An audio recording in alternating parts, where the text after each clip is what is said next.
Si Lapu-Lapu ay ang dato ng Nectar.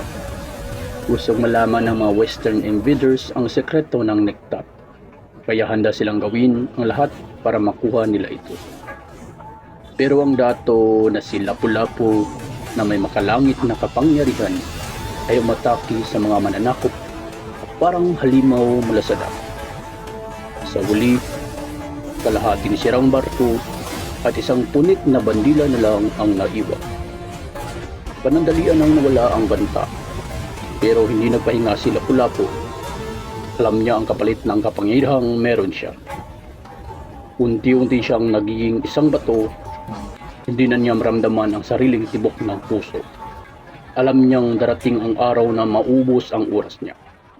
Kaya kailangan niyang gawin at gamitin ang natitirang lakas para masigurong kaya ng protektahan ng Nectam ang sarili pag wala na siya.